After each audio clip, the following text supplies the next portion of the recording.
Bueno, hoy nos metemos de lleno en un texto que, la verdad, da que pensar. Es El camino del alma cuántica de Ángel Messiá. Sí, un texto audaz, como mínimo. Nos vamos a centrar en el primer capítulo, que se titula El misterio de los saltos cuánticos. La idea es desentrañar qué es eso de que el alma pueda dar saltos cuánticos. Es que es una propuesta fuerte, ¿eh? Intenta unir dos mundos que normalmente no se hablan, la física moderna y, bueno, la sabiduría esotérica de siempre. Exacto. Y la pregunta de fondo es, ¿los cambios profundos de nuestra vida siguen esas mismas reglas raras, no lineales, del mundo subatómico? Esa es la gran pregunta. Así que vamos a analizar el argumento, ver cómo lo construye y, sobre todo, qué significa esto en la práctica. O sea, ¿es una metáfora bonita y ya está? ¿O el texto de verdad propone un mecanismo real para cambiarlo todo? Pues esa es la clave. Yo creo que lo mejor es empezar por el principio, por el concepto que le da nombre a todo, el salto cuántico. De acuerdo. A ver, aquí empieza lo bueno. El texto nos recuerda que, en física, un salto cuántico es el movimiento de un electrón, ¿no?, entre órbitas de un átomo. Sí, Pero lo increíble es que no hay trayecto. El electrón no va del punto A al B. no hay un viaje. Simplemente desaparece de un nivel de energía y ¡pum!, reaparece en otro al instante. Es que nuestra lógica del paso a paso aquí se rompe. Y es súper importante entender esto desde el principio. El autor no dice que nuestra conciencia sea un electrón, claro. No, claro. Lo usa como un lenguaje, como una metáfora muy precisa para describir una experiencia que las tradiciones místicas siempre han señalado. La transformación de verdad no es progresiva. Es un clic. Es un clic, una reconfiguración total. La física cuántica simplemente nos da un modelo moderno para visualizar esa idea que antes llamábamos, pues, revelación o epifanía. Entiendo. Es un modelo para la conciencia, no ciencia literal. Pero el libro va más allá y se apoya en una idea muy antigua, del Kybalión. El todo es mente, el universo es mental. Un momento, que esto ya suena muy... Muy esotérico, ¿sí? ¿Cómo lo justifica el texto para que no se quede en simple filosofía? Pues esa es una pregunta excelente, porque es el pilar de todo. Al meter el principio del mentalismo, el libro te dice, a ver, si la base de la realidad no es la materia, sino la conciencia, la mente, ¿Vale? entonces las reglas del juego cambian por completo.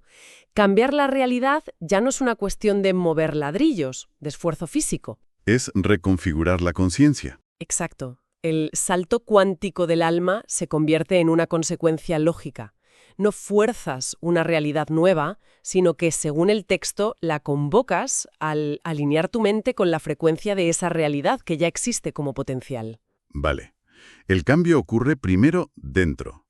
Y eso me lleva a los otros principios que menciona el libro para construir este mecanismo. Vibración y correspondencia. Eso es. No son conceptos aislados, ¿verdad? Parecen las piezas de un engranaje. Totalmente. Funcionan juntos. Si aceptas que el universo es mental, el mentalismo, ¿Sí? el siguiente principio, el de vibración, te dice que esta mente no es estática, está siempre en movimiento. Todo, desde un pensamiento hasta una roca, es energía vibrando a distintas frecuencias. Y las emociones, como el miedo o la culpa, serían vibraciones bajas. Bajas y lentas, sí. Mientras que el amor, la gratitud, pues serían frecuencias altas y rápidas. Y ahí es donde entra la tercera pieza. La correspondencia. Como es adentro, es afuera. Precisamente.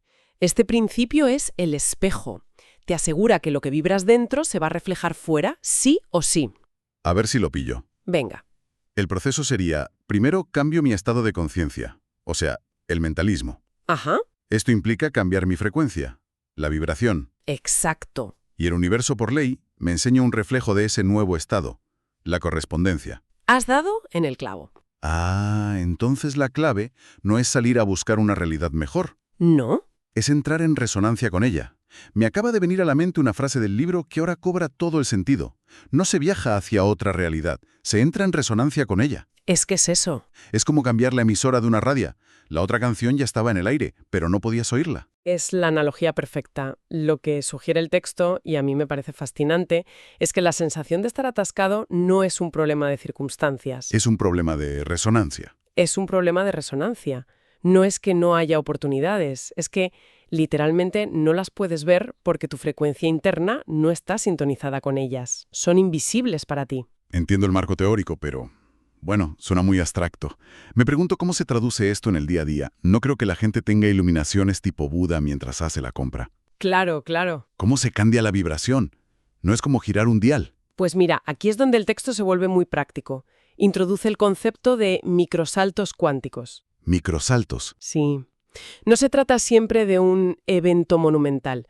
Sugiere que estos saltos ocurren todo el rato, en momentos de elección consciente, cuando decides perdonar a alguien en lugar de quedarte en el rencor. Eso es un microsalto. Ah, vale. Cuando eliges la confianza frente a un patrón de miedo que tienes súper arraigado, o cuando de repente entiendes algo sobre ti que antes era un punto ciego. El autor no los llama cambios de opinión. Los llama mutaciones vibracionales. Eso es. Cada vez que eliges la gratitud sobre la queja, estás haciendo un pequeño pero real cambio de frecuencia. Y aquí es donde conecta estas ideas con gente más contemporánea, como Joe Dispenza o Greg Braden. El libro habla de un vínculo neurocuántico y de una fórmula de coherencia. Esto me interesa, porque la palabra neuro ya sugiere algo biológico, algo medible. Sí, y este es un punto central para que la idea no se quede solo en el misticismo.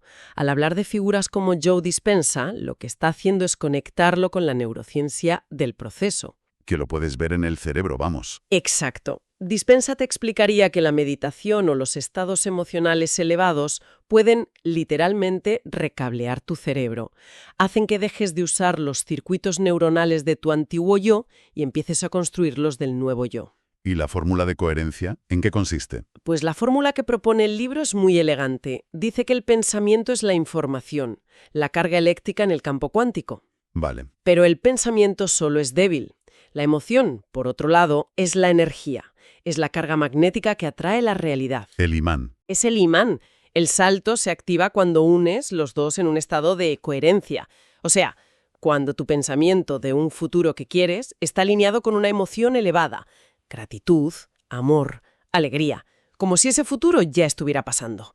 Ah, entonces no es el pensamiento positivo a secas. No, para nada. Es la combinación. Esa alineación de idea y sentimiento. Eso explica por qué a veces lo de pensar en positivo no funciona. Falta la carga emocional, el campo magnético del que habla. Ahora lo entiendo. Exacto. Y añade otro elemento. El corazón. Lo describe como el principal generador electromagnético del cuerpo, mucho más potente que el cerebro. Fíjate. En ese estado de coherencia, el corazón emite un campo electromagnético ordenado que proyecta esa nueva firma vibratoria al entorno. Es la versión moderna de lo que las tradiciones antiguas decían con símbolos. El libro lo resume muy bien. La consciencia se reorganiza primero y la forma sigue después. Si esto es cierto, la implicación es enorme.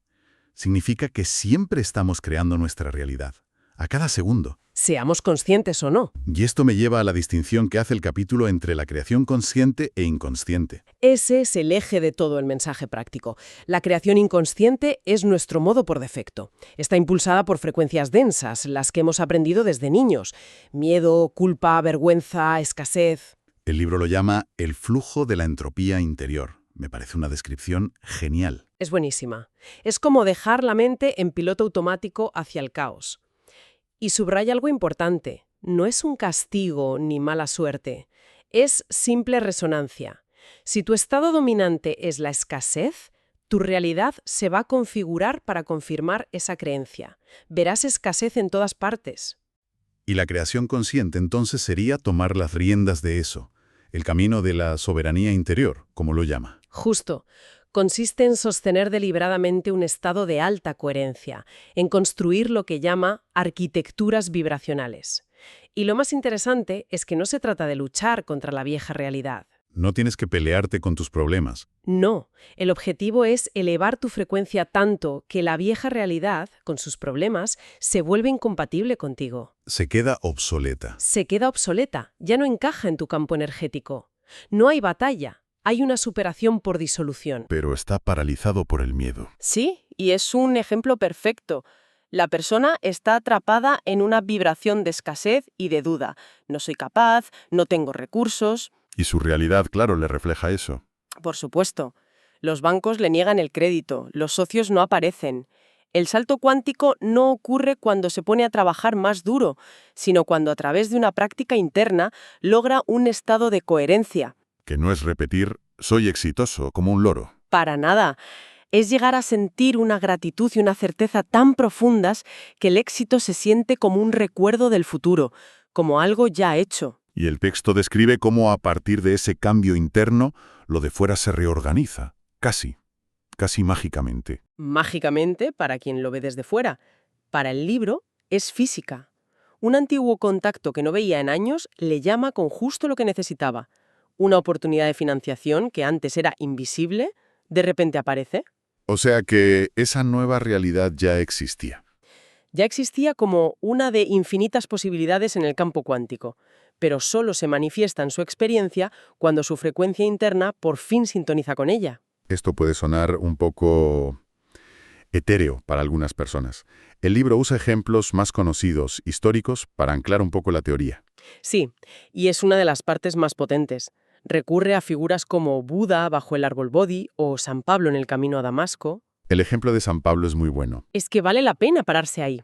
El texto no lo ve como una simple conversión religiosa, lo describe como el colapso total de su arquitectura vibracional.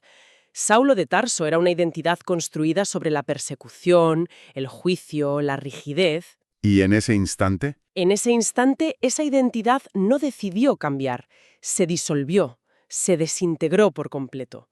Fue un salto cuántico de conciencia tan radical que la realidad externa no tuvo más remedio que seguir.